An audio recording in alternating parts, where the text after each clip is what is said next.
I'm Rob Tracinski. This is Symposium, where we talk about the ideas at the basis of a free society.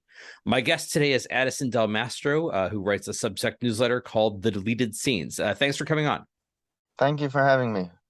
Now, this newsletter, the deleted scenes, it came across my attention because I like the idea that you sort of, I mean, my impression of it is you sort of drive around the DC suburbs, Northern Virginia and Maryland, and look at the built environment, look at the downtowns of the cities and the way that they're built, and talk about the sort of hidden regulatory and zoning and sort of historical issues of how that is that these towns get built the way that they do. Can you describe the newsletter a bit for us?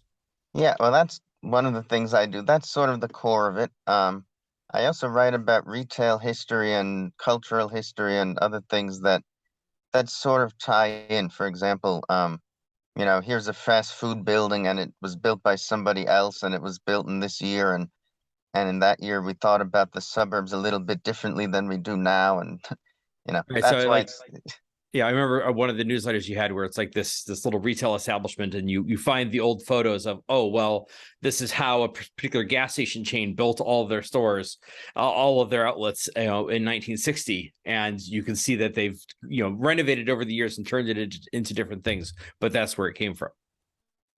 yeah, I call that phenomenon the architectural public domain, where you sort of have these chain buildings or model buildings, like, a Texaco gas station or a Pizza Hut or whatever.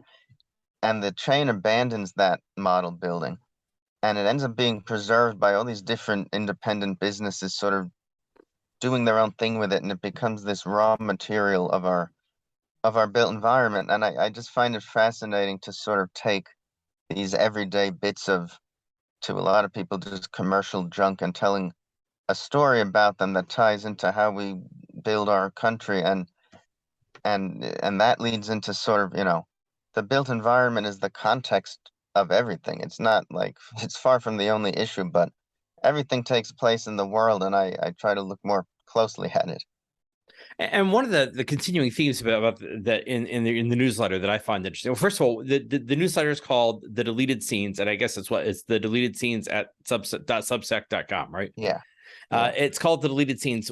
How did it get? What does that name mean or imply? What's the history of that? Yeah, so that's fun. I'm lucky it didn't end up being the cutting room floor because that was kind of what it meant originally. Like I lost my job a while ago. I left the magazine I had been at didn't quite line up with their politics anymore, which is okay because I don't really do politics anymore. But somebody told me, not a coworker, but a peer, said, "Why don't you get into newslettering? Give this a try. You're a good writer." So I was kind of like, okay, I'll try it. I have all these bits and pieces that I can't quite publish as features. And oh, it's the deleted scenes of my work. Maybe someone will find that interesting. And after a while, I realized this was sort of a thing of itself it was almost like a magazine of one, which is the beauty of this newsletter format. You can kind of do what you want with it. So now, having fleshed it out quite a bit, I think of it as the deleted scenes of the way that we talk about or don't talk about urban issues and the built environment. People tell me like, "Oh, I never thought of it that way," or "I never saw that," and I've kind of leaned into that. Yeah, because there's a whole sort of when you go to the downtown of a little suburban town or something like that, there's all these things that you sort of take for granted that, well, this is just the way things are because that's the way things are built these days, that people don't know the history behind it and the regulation behind it and all the things that actually cause it to be the way it is. And so one of the sort of, you mentioned the word urbanism, and one of the sort of continuing themes in your newsletter, and what really caught my eye, was this discussion of what is urbanism, what is a town, what is a city, and how that has evolved over the years, and how that's been shaped by various sort of regulations and political debates that we don't really even talk about. It just sort of happens by default. Yeah, and the question of what came first, the culture or the regulation, or the attitude or the regulation, that's complicated, and it's kind of chicken and egg, like I look at the history of zoning and the history of federal funding for urban renewal and the FHA determining what subdivisions look like and these sorts of things. And I sort of say suburban sprawl was pushed by the government. And other people say we wanted that and the government just did what we wanted. So that's democracy or, whatever. It's kind of probably both of those, but I do think people don't really understand how much we may want some of this. We would always have suburbia or something like it, but it's just about all you're allowed to build anywhere. Even bona fide cities have zoning codes that are essentially transposed from the suburbs, with like parking requirements in the middle of a downtown, so you literally cannot build what's there. That building burns down, the code won't let you build it again. I don't think people know that sort of thing.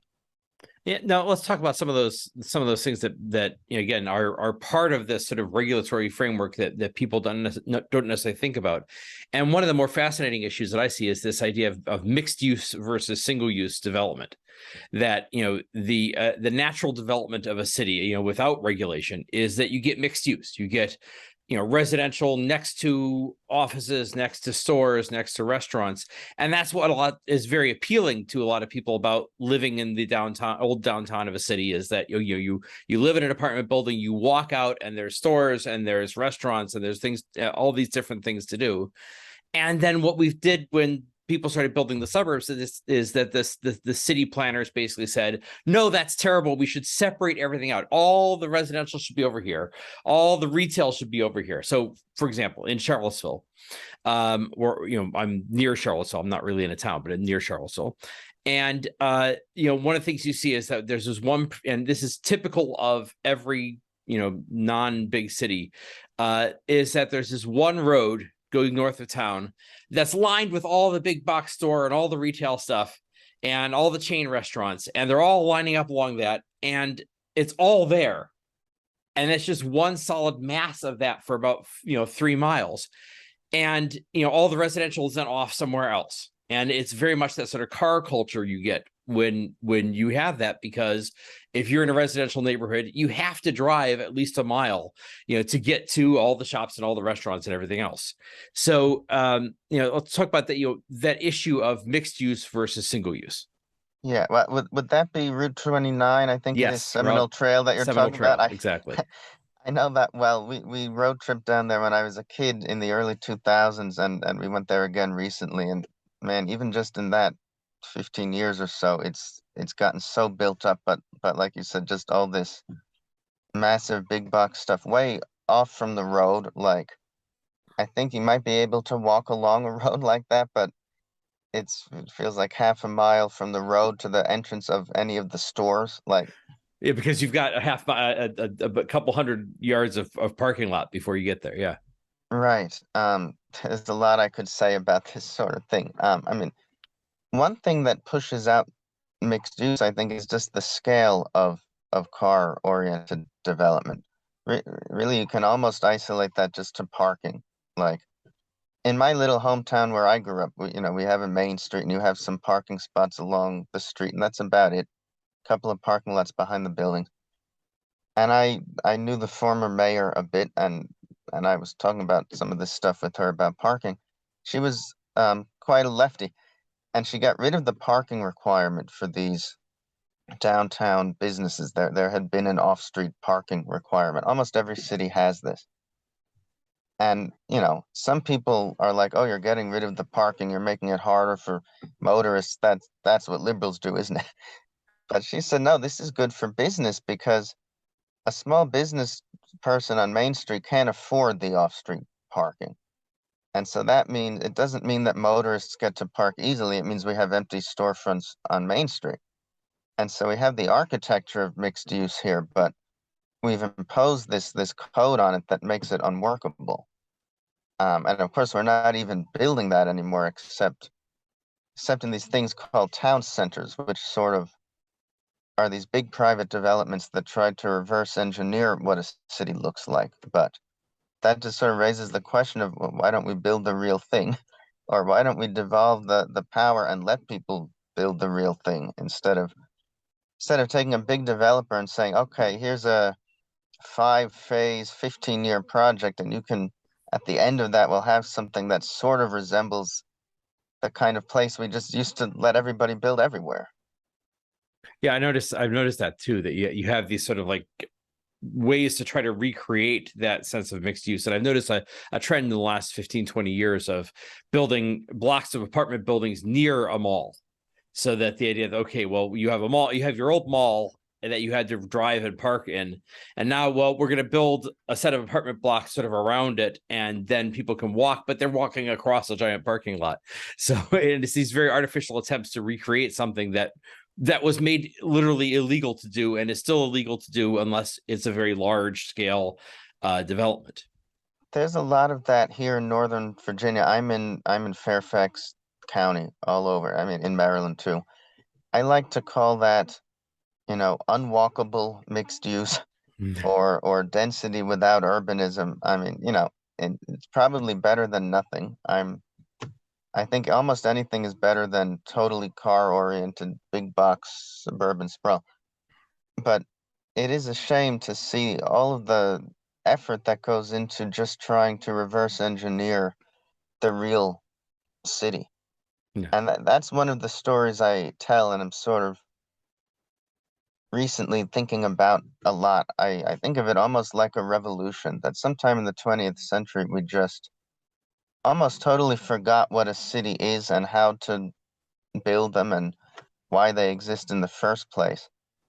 Um, and the new And urb, yeah, go ahead. one thing you wrote about that I found interesting is you said that, a city is, when we say a city, people think, oh, it's a big city. And Yeah. of course, people living in the suburbs or people living in the exurbs or out of the city, they're like, oh, I don't want to be in a big city. I don't like the big city. I moved here so I wouldn't have to be in the big city. But you make the point that a city looks the same no matter what the scale of it is. And you talk about there's one recent one about a small town in I think outside of Winchester, Virginia, which is very much, that's the exurbs. Where there's this you dug up an old newspaper clipping about when they built a train station, and the people of town decided the train station wasn't big and grand enough, and they rallied and they got a bigger and better train station built. And it wasn't a big town then. It was like 300 people living there, but it was this sense that no, it was good to build up and good to have a city center and good to have development. And that's the sort of thing that the attitude that's been lost. Yeah, absolutely. I mean, I found this newspaper clipping. You're right. This is a village called Boyce. I hope that's how it's pronounced. I think it Yeah, is. I think so. Some of these small Virginia towns that they're not pronounced the way they look. Staunton is my favorite. Um, but Boyce is, yeah, it's about 300 people, and this was in the early 1900s that this happened. And there was this line in that newspaper clipping about the people rallying to get a bigger train station. And it said, the people of Boyce always do what's best for their town, something like that. And then it says, this is the spirit that builds cities.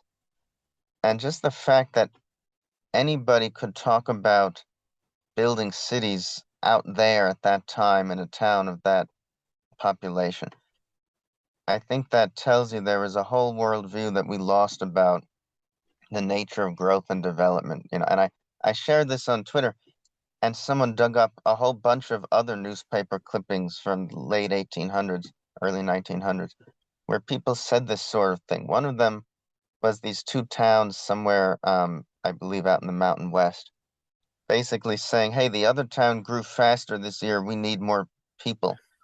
And like, I mean, today, anytime any group of people in a small town band together in regard to development, it's almost always to stop something or to bargain it down in size.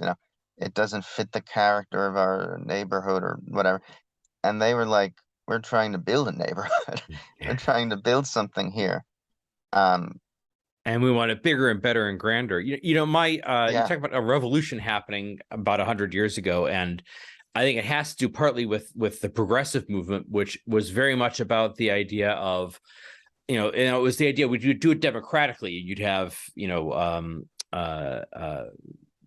have referendums. Referendums are a big thing of the progressive movement, and you'd have a lot more government control of every little aspect of life. It would be done by vote, and it'd be done by the city council and all of that. But the idea of government getting much more involved in regulating exactly how things work and exactly what happens. And my awakening on this came about 20 years or so ago. I was helping my wife and I were helping my parents shop for look for a house around in the Charlottesville area. And I found particularly that this little town called Crozet out west of Charlottesville, which at the time was the up and coming hip place. It's a beautiful city. It's a beautiful little location. It's right nestled into the foothills of the Blue Ridge Mountains. And so there's a lot of nice things about it. But what I discovered is, this is at the height of the real estate bubble in the late 2000s.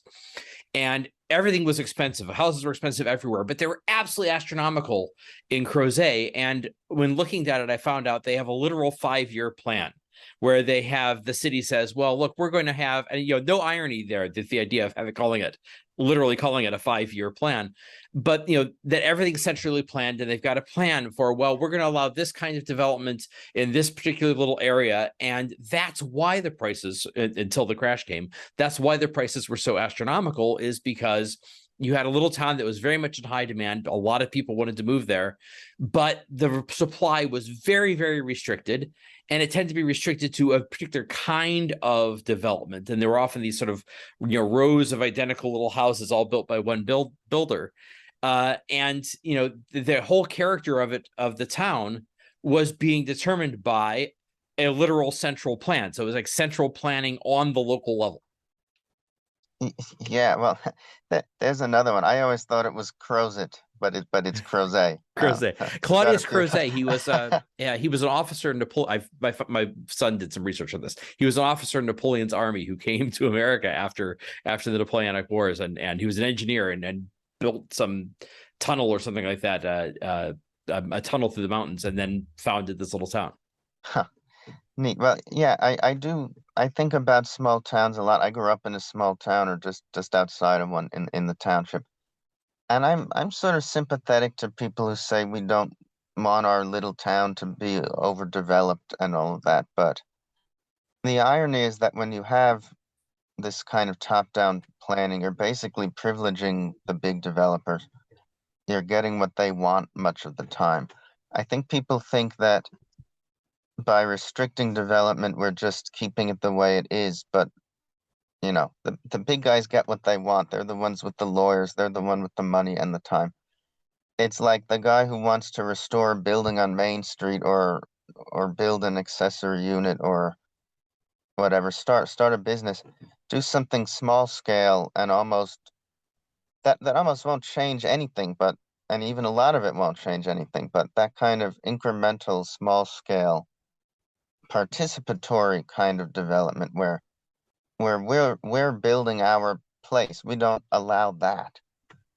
And instead we sort of say we want nothing and we're going to restrict it very heavily. And then what we get is this bargaining process with the big developers. And I just would love to see what would happen if okay, fine, you can't put a high rise in the middle of the small town Main Street. Okay, fine, I'll take that. But I would like to see what would happen if we just let everybody there keep building this place up. And they'll say, well, we don't want that. Nobody wants that. Maybe you don't. I think you'd be surprised what people would do if you devolved some of this power and let them see what they do. And if they don't do anything, okay, then that is what the small town wants. But right now we don't really know that. Yeah, and one thing I've noticed is that there's an architectural sameness that happens. So, I remember the town I grew up in back in Illinois, where it was much more common that you'd have one house on the one lot, and then the next lot would be a very different house. Somebody had built something different. Sometimes people built it themselves. Sometimes they, brought in a different plan or different builder. And every house in the block was, they weren't all just cookie cutters. Every house in the block was a little different. And when I went to Crozet, where they had all this restriction because we have to preserve the character of the house, preserve the character of the town, what you actually got were the huge tracts of development just outside of the city center, where it was, literally identical houses one after another for a whole several streets full of totally identical houses all next to each other, because what you got is you got one big developer who came in, and because the rules, the more rules and restrictions and legal requirements you put on it, the more it's like the big developers can afford to do it, the small ones can't. And also because you have all these restrictions on, you have to get the building approval and you have to get the design approved, is that what happens, I've noticed that the sameness of retail space and residential space is that if you're a big developer, going through permits and approval and going to the architectural review board and getting it approved, that's all extra time, which means extra money. It means and if it gets caught up in the process, it could get caught up for a year and you are really losing a lot of money from doing that. So they tend to be risk averse. They tend to say, well, look, this is what got approved before, so we're just going to build that same thing over and over again, right? Because you would never try something new or something different, because for God's sake, that might get caught up in the approval process. You build something that is safe. And it leads to this kind of cookie cutter sameness, not just within the town, but from town to town, that, think of the malls, any mall that's been built in the last, 30 years, they all look pretty much the same. It doesn't matter whether you're in Charlottesville or Northern Virginia or Pennsylvania, they all have this sort of sameness to them.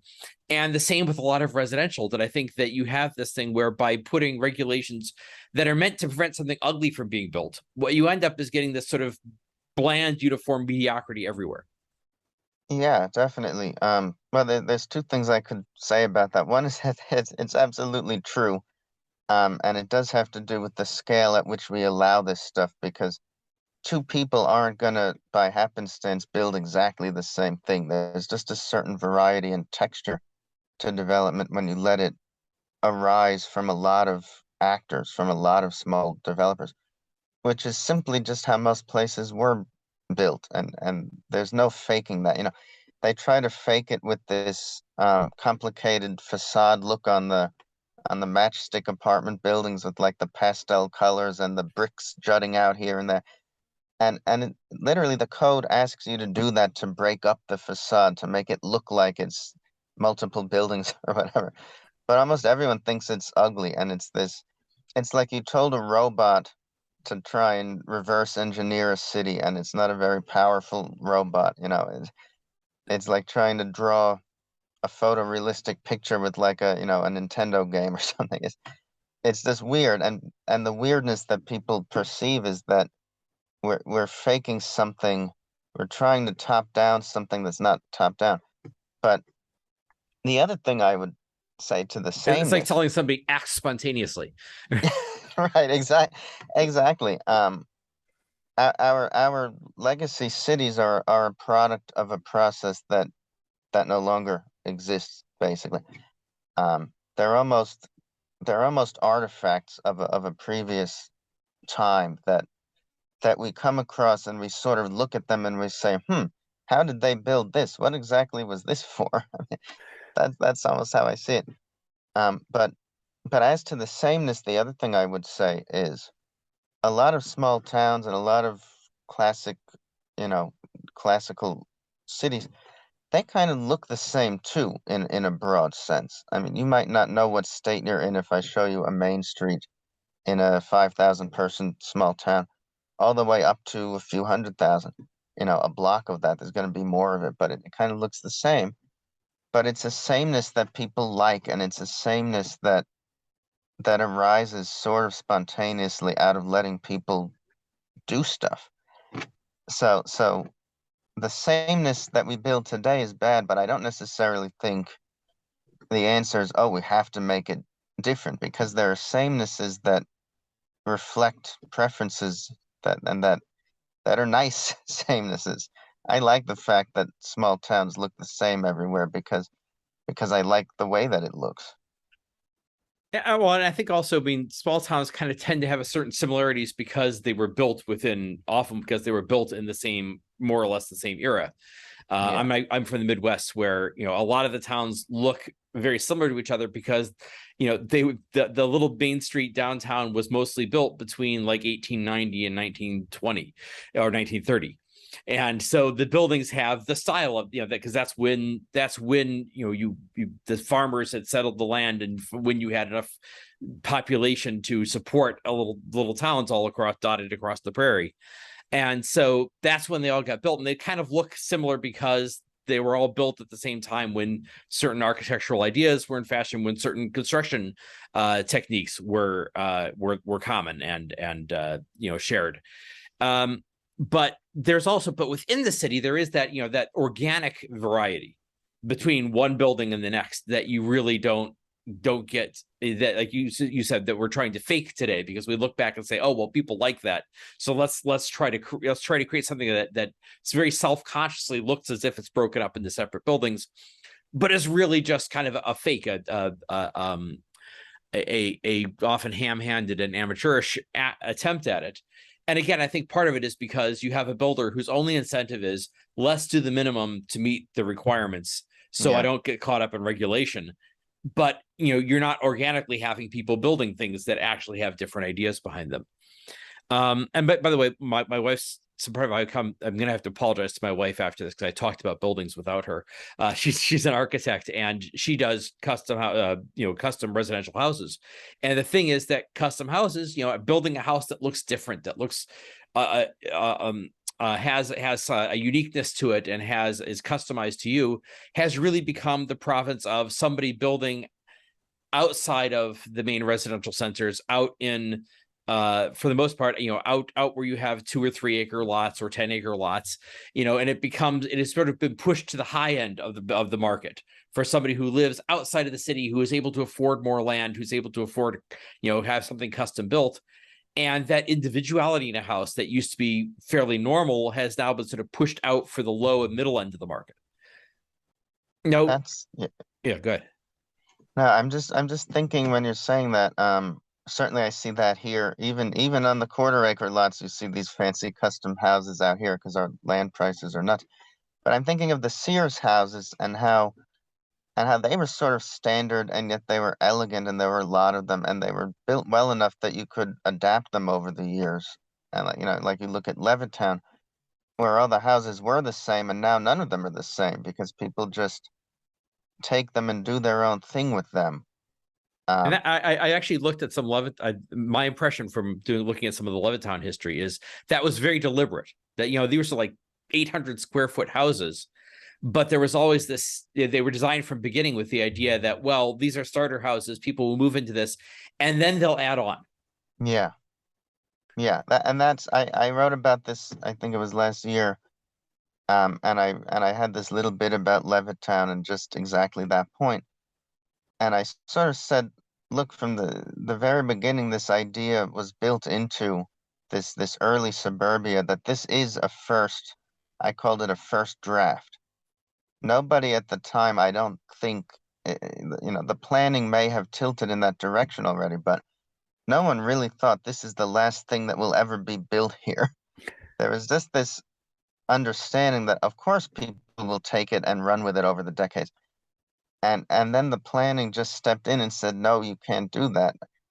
If you tear the house down and rebuild it, it has to be another house, and it's going to be a bigger one because that's all you can build.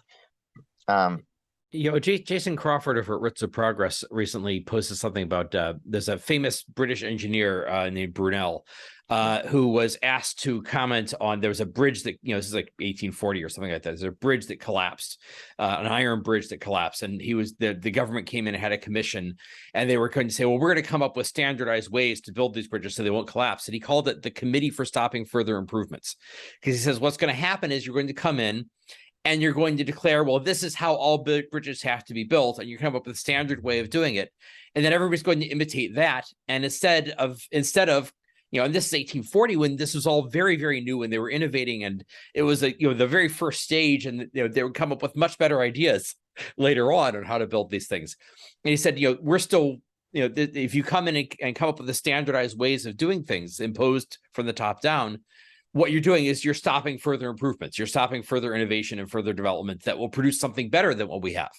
And so I think that's sort of what happened when you had the zoning and the building regulations come in, is you say, okay, what we have now, this first draft of suburbia, that's the way it's always going to be. And you have to, the rules are crafted to make sure that you will keep doing this again and again and again for the rest of the time.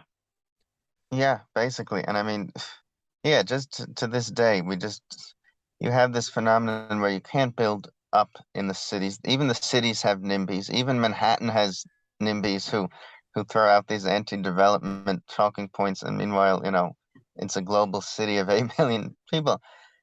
And so the new development just goes horizontal and eats up the countryside.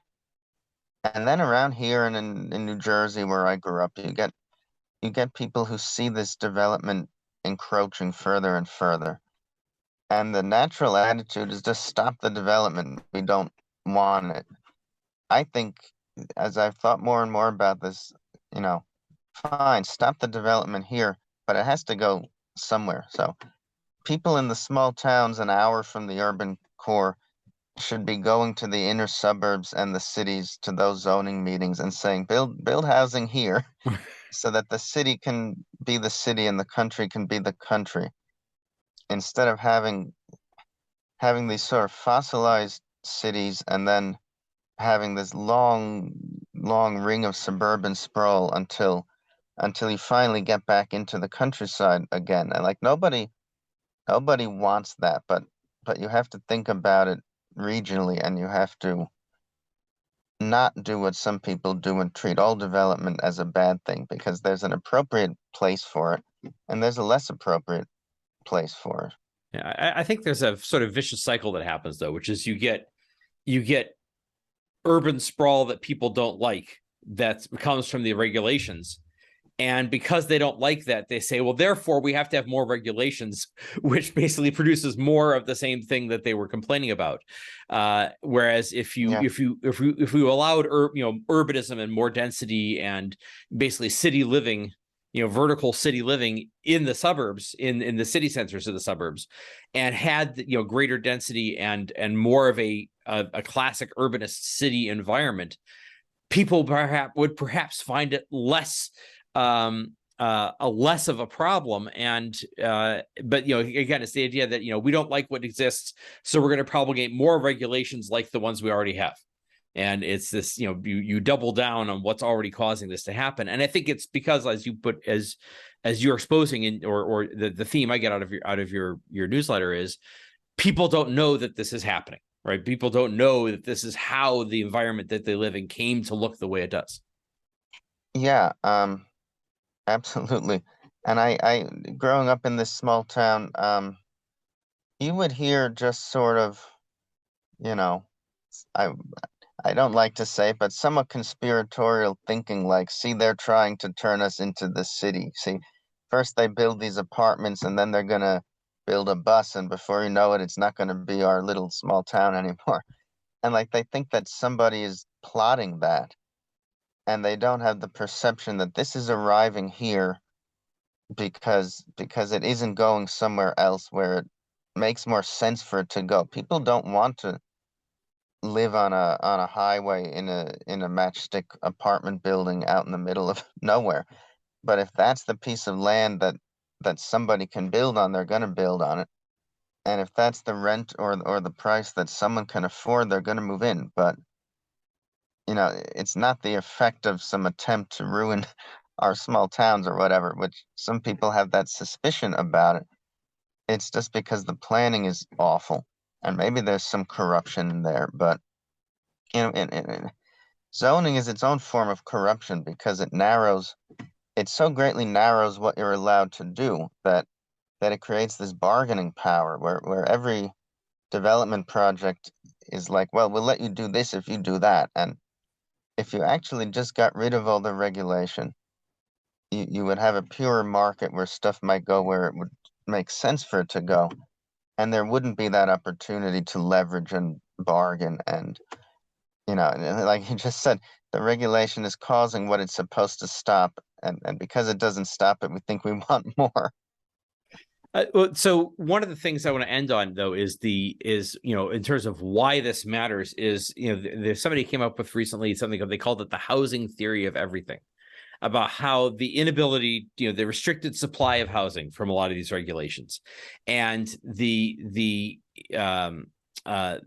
difficulty that people have in finding affordable housing in the places where the big economic centers are, in the places where they actually want to work, how that has this distorting impact that goes way beyond housing, that that it affects the people's mobility, their ability to move from one place to another in search of economic opportunity. Because the Bay Area is booming because of the tech boom. If you want to go move there and be an electrician or a blue collar worker, and they need electricians, they need people to do these jobs, because they need people to build the houses and do the maintenance and all that. Your HVAC guys, they need all of that. But if you want to move there, you've got all the tech bros, with their stock options, who are bidding up the cost of housing and making it unaffordable for you to live there. So you have all these weird distortions that come from the restrictions, the regulatory restrictions on the supply of housing. And I think you wrote recently about the process of buying a house and how that seems horrible, but it seems horrible because you have this highly restricted market where basically the sellers and the real estate agents have all the power, and you as the buyer, have relatively few options. Yeah, I did. Well, 6 months ago, we bought our house. I would not want to do it again. And I think a lot of people just come away with the idea that all things real estate and housing are bad. And not that this market is bad because we aren't building enough, but oh, real estate people like it, it's bad. They want to build housing. That must be part of the awfulness, and actually it would fix it. But yeah, I'm aware that housing theory of everything, and it's a lot of that is economic mobility and wages and the productivity of cities and this sort of thing. You can go further and you can talk about fertility and family size. You can talk about public health and obesity and, being dependent on the car and not getting exercise, not being able to walk anywhere. Lots of things. And, some people will even say mass shootings have to do with the suburbs, but, at some point, I don't know, maybe not. Maybe it's not all explanatory, but it does radiate out, and it's not just a boutique issue of like housing nerds or whatever. I mean, it's sort of an issue because everyone needs a house. And that doesn't you don't need to go from that to housing is a human right if you don't want to, but however you want to frame it, we all need it, and it's just kind of frankly crazy that we've made it so hard to produce something that we all need. Yeah, and I think it's something that, one of the weird paradoxes of our age is that this is new numbers that came out recently that were bandied about that showed that, Americans are incredibly wealthy. In fact, we sort of pulled away again from Europe in terms of the average amount, median income in the US being higher than the median income of most European countries. And, European countries are Western Europe, especially, they're the wealthiest countries in the world, and we're wealthier than that. And yet there's this weird paradox that we're always moaning and complaining that we don't feel wealthy, that as if we're really struggling. And I think one of the things that feeds that is that some of the biggest things we're trying to get with our money, healthcare and higher education are considered among that. But housing is I think even more so, are the things that have become more expensive and more difficult to get. And it's, and we don't realize the extent to which, well, this is because of choices that we made. This isn't because of some, something that's inherent. It's not because of the overall state of the economy. It's not something that's just inherent in the nature of the business. This is because of choices we made that caused that to become much more expensive than it needs to be. Yeah, I mean it's economics, right? There are some people who don't think economics apply to housing, that supply and demand just doesn't apply here. And that's not the case. But I want to go to a broader point here, which is I think having missed the basic economics at play, a lot of people sort of seem to think high housing prices are a reflection of the hard work or the value or the virtue of the people or the place. And there's this really unconservative zero-sum idea that this place is good and it's nice because it doesn't have a lot of people here, and we would devalue it if we let people build more, we let more people move in, and you don't have a right to live here or whatever. And like, all right, I don't have a right to live in, Beverly Hills. Fine, I'm not asking for that. But underneath all of the bad policy, there's this bad idea that people are a nuisance, and that the way to have a quote unquote nice neighborhood is to limit people. And I'm a conservative and I'm a Christian, and I don't get on board with that. Suburbia isn't family friendly if a family can't afford to move there and raise their kids there. Like, people are a resource and people are a good thing, and the economy is supposed to follow that and to serve that. And that's why I care so much about this. Yeah, it reminds me of a story I just saw from this the Fan District in Richmond. So this is an area that's sort of, it's kind of that just north of the little hipsterville neighborhood, the cool urban neighborhood of small shops in West Richmond, and the area is called the Fan. It's this area of these houses that were built like 120 years ago, and have went into decline, and then have mostly been gentrified and fixed up. And there was somebody putting a petition around complaining that about the development, about somebody's plan to expand a nursery school in the neighborhood. And they were saying that this would destroy the family-friendly character of the neighborhood. It's like, how does a nursery school make it less family-friendly? Of course, obviously it makes it more family-friendly. But that's what you get, that sort of no change can be allowed, no development can be allowed, and it actually does make things less family-friendly, and it decreases the quality. And so that's why I've really been enjoying reading your newsletter. Go ahead and plug it for us here. Yeah, well, it's the deleted scenes at Substack. It's not deleted scenes. That's a adult-oriented, I think, film criticism blog. So put the in front of it. And I write about this stuff every day. I've been doing this for 2 years. I don't write on Sundays. I go to church on Sundays, but otherwise I write every day about this stuff and about a lot of other stuff. And if anything I said here was interesting, you should check it out. And thank you very much for having me on. I really appreciate you talking to me. I mean, I think, this is something important to me, because I think that, we think of central planning. When we think of central planning, we think of, the Soviet Union, and central planning being done in the sort of national scale or industrial policy or whatever. And I think people don't realize the extent to which there are 5-year plans and central planning on the local level, a level they could actually put, and it's a level that they could actually, plausibly affect if you became interested in going to the school board meetings and the planning hearings, things like in your local community. But people don't know that this is happening, and the fact that you are sort of making them aware of it, making them aware of, here's how this happened and here's how this shapes the town that you live in. I think it is just terrific. It's a really useful thing. So thanks so much for coming on. Thank you very much. I'm Rob Tracinski. My guest today has been Addison Del Mastro of The Deleted Scenes. And remember to include The Deleted Scenes. Search for his newsletter on Substack. And speaking of which, you can also find more information about the analysis and debate about the ideas at the basis of a free society at symposium.substack.com. Please also like this video on YouTube if you're watching it there, or subscribe to it on your favorite podcasting platform. And thank you for joining the conversation.